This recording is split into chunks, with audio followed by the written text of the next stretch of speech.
guys, it's week 5, Gino T's lock around the clock. Okay, now if you were with me last week, you went 2-1 and made some money and took it to the bank.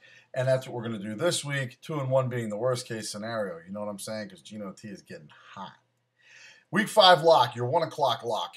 We're going to go with the over, the 44, the total in the Kansas City-Indianapolis game. Now, Kansas City can put up some points. We've seen that. And we didn't really think that would happen based on Matt Castle, but they're doing it with Jamal Charles. They're doing it by turnovers in the red zones. They're also doing it with Matt Castle, believe it or not.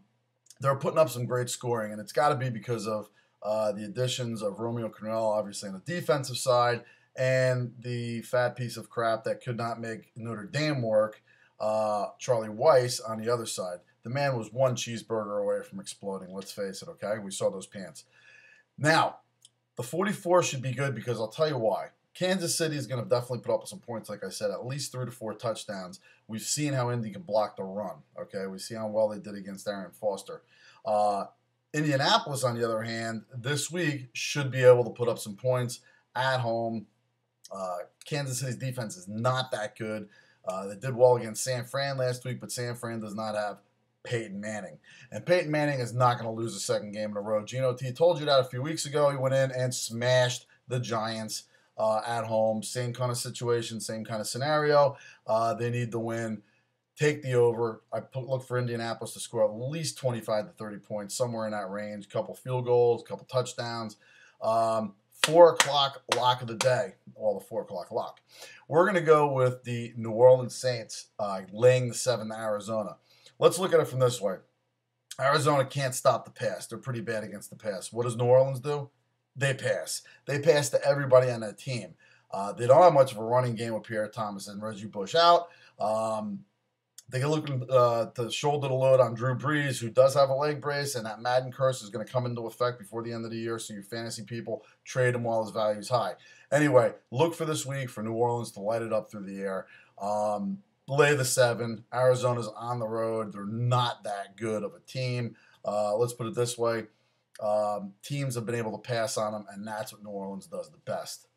Now, my 8 o'clock lock is in the San Fran-Philadelphia game. Now, last week we saw Michael Vick get crunched like a milk bone between the jaws of a Rottweiler, no pun intended, against Washington, and obviously he's out. And Kevin Cobb's going to be in. Now, Kevin Cobb looked, let's face it, pretty freaking bad, okay? San Fran, there's no way they're going to lose 5 games, okay, in a row to start the season off. Every game they've been in so far, they should have won 2 of them at least. The New Orleans Monday night game, the game last week against the Falcons. I'm not sure where they're falling apart. Offensively might be the ticket for them, but good for them. Philadelphia's defense is not really all that good. They should be able to run on them. They should be able to pass, and their defense is stingy. They're at home. They're pissed off. They need to win a game. They're not going to go 0-5. They're only laying 3.5, and Philadelphia is going to have Kevin Cobb. Don't look for them to do anything. LaShawn McCoy's hurt.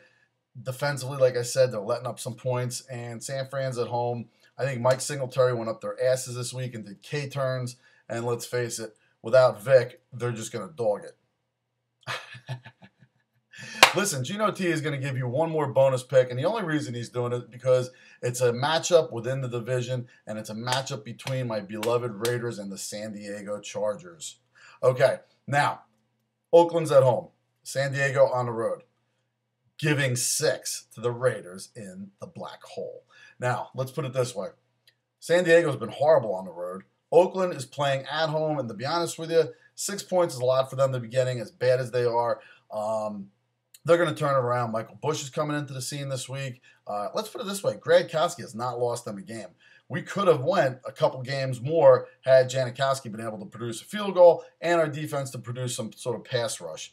But with our number 1 defensive team against the pass, with Nnamdi Asomugha, look for them to shut down the Chargers because all they're going to do is pass the gates all day. Matthews is not completely healthy. Our defense does show up on certain games. This is a divisional game. We're going to play them tough. And if not, we're going to cover. Okay, we're getting 6. Until next week, Gino T tells you to take it ace.